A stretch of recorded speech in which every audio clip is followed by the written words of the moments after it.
Adoro filme de guerra. Só que hoje a gente vai ver um lado da guerra que não tem nos filmes.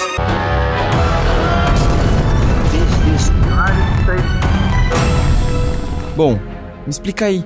Por que a galera chama essa guerra de atoleiro do Vietnã? Tô ficando atoladinha, tô ficando atoladinha, tô ficando atoladinha. Calma, foguentinha. É que foi o conflito armado mais longo e sangrento de toda a Guerra Fria. Nossa, esse lugarzinho aí era importante? Eu nem sabia onde era. Naquele momento, era um lugar muito importante. Mas deixa eu te contar direito. Tudo começou com um carinha chamado Ho Chi Minh, lá na Indochina. Ho Chi quem? Ho Chi Minh. Indochina? O Vietnã era parte dela. O Ho Chi Minh nasceu lá em 1890, quando ainda era tudo uma colônia da França. A Indochina era uma região bem rural. O que mais tinha lá era cultivo de arroz. Mas, voltando ao nosso amigo Ho, com 21 anos, ele arrumou um bico de cozinheiro no navio e se mandou pra Europa. É, ligeiro esse Ho Chi Minh. Ficar plantando arroz, ninguém merece, né? Na França, ele entrou em contato com o socialismo, inclusive ajudou a fundar o Partido Comunista Francês. Uns anos depois, ele vai pra Moscou, aonde entra em contato com o comunismo soviético e começa a participar dos congressos comunistas internacionais, chamados Comintern. É igual ao Cominform isso aí? Aquele negócio que o Stalin fez pra dominar todos os partidos comunistas do mundo? Não é igual, mas é parecido. Ele logo começa a participar ativamente de movimentos comunistas na Ásia. Ele organizou a Juventude Revolucionária do Vietnã, o Partido Comunista Indochinês e principalmente o Viet Minh. Viet Minh? O Viet Minh é uma abreviação de Liga de Independência do Vietnã. Eles ficaram muito famosos durante as guerras que rolaram lá. Mas como assim guerras? Eu achei que tinha sido uma só. O que aconteceu foi que, durante a Segunda Guerra, o Japão invadiu a Indochina para prejudicar a França e expandir o seu império. Isso fez com que o Viet Minh e o seu discurso contra invasores japoneses e franceses ganhasse bastante força. O Ho Chi Minh não perdeu a oportunidade e usou esse conflito para entrar no país e organizar um golpe. E quando os japas se renderam, o que rolou? A França quis recuperar o controle da colônia, que já tinha fortes movimentos de independência. Aí teve a Guerra da Indochina, em que o exército francês e seus aliados locais tentaram exterminar o Viet Minh. Eles fizeram grandes ataques e bombardeios ao norte do país. Muitos atribuem o uso do napalm aos americanos, mas os primeiros a usarem esse tipo cruel de bomba foram os franceses. E o Viet Minh respondeu como? Jogando arroz neles? Claro que não. Em 1949, a China comunista entra pesado pela fronteira com o norte. Em pouco tempo, os franceses estavam enfrentando uma guerrilha organizada pelo Partido Comunista Vietnamita. Guerrilha? Que é isso? Guerrilha é tipo uma guerra pequena. Quando um exército é muito fraco para encarar a guerra de verdade, uma boa opção é emboscar e confundir o inimigo até ter uma chance num confronto direto. O único jeito de enfrentar um inimigo com a superioridade da França foi usar táticas de guerrilha até o momento certo. Bom, mas o que isso tem de mais? É que na época, isso provou que um país pequeno e pobre podia muito bem infernizar a vida de um exército de primeiro mundo. Na Batalha de Dien Bien Phu, os franceses sofreram uma derrota muito feia e acabaram desistindo da guerra. A galera até tentou resolver as coisas na Conferência de Genebra, mas não teve jeito. Entendi. Mas como é que os gringos e os comunas se meteram nessa? Os Estados Unidos ajudaram a França quase o tempo todo. No começo, eles mandaram os conselheiros militares, depois foram armas, equipamentos, suprimentos. Quando a França desistiu de vez, os Estados Unidos continuaram apoiando o Vietnã do Sul e o líder nacionalista Ngo Dinh Diem, que odiava comunistas. Mas os americanos só entraram com tudo mesmo quando alguns comunistas do Sul tentaram dar um golpe com a ajuda do norte do Ho Chi Minh. Nossa, as coisas devem ter ficado feias por lá. Bem feias. O general Curtis LeMay ficou famoso por dizer: "Nós vamos bombardeá-los de volta para a Idade da Pedra." Cara, não consigo entender qual é dessas superpotências. Como assim, qual que é a deles? Num minuto eles só querem se destruir, brigar. No outro eles estão assinando acordo de desarmamento. Entendi. É que tiveram várias lideranças diferentes dentro de cada um. Quem tava no poder agia conforme achava que tinha que ser. Tá, chama logo a Ju pra explicar que eu não tô entendendo nada.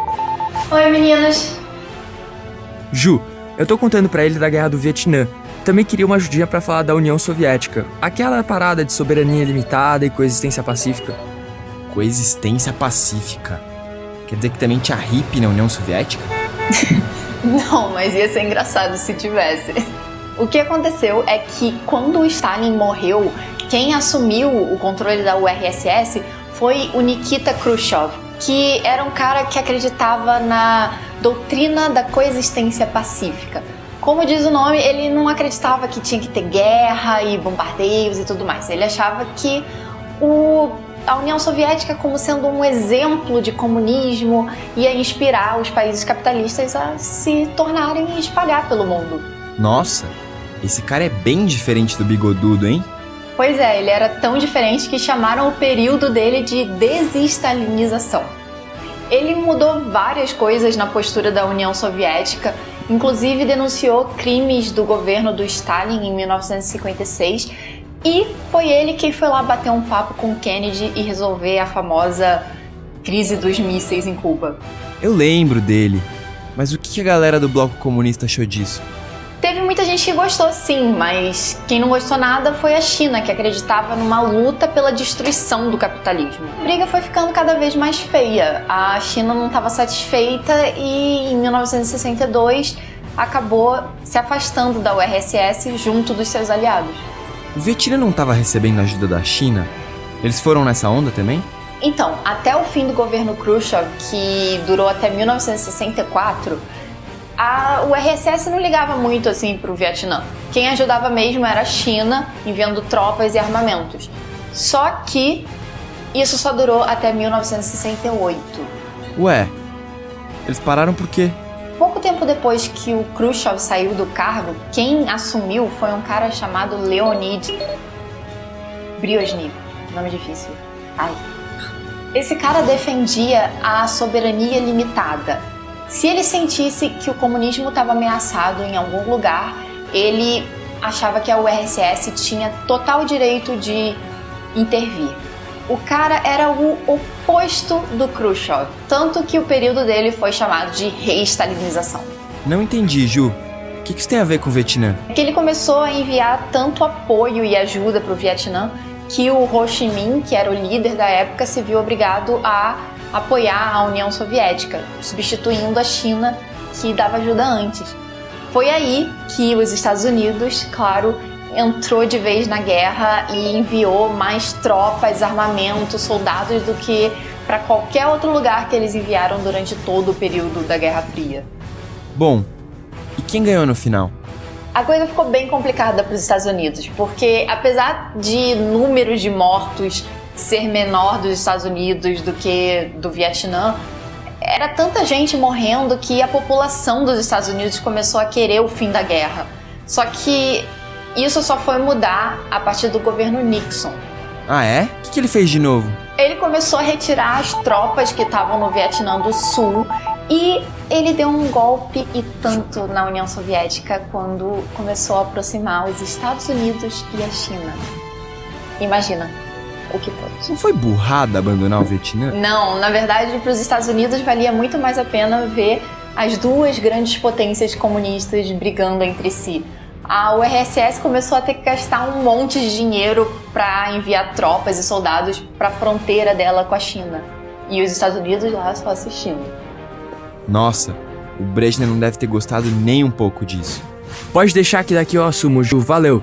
O Nixon decidiu evitar confrontos diretos entre as superpotências, preferindo vender as armas que seus aliados precisavam do que fornecer apoio militar direto. Bem mais inteligente do que mandar milhares de homens pra guerra, né? No fundo, o Brezhnev também não queria correr o risco de uma guerra nuclear. Ele e o Nixon assinaram um tratado que proibia a produção de mísseis antimísseis. Isso garantia a dissuasão nuclear, porque ambos aceitavam estar vulneráveis à violência do outro, ou seja, eles não se atacariam porque não conseguiriam se defender. Caras mais doidos fazendo paz com bomba. Mas aí, a União Soviética não tá em baita desvantagem com os Estados Unidos amiguinho da China, não? Mais ou menos.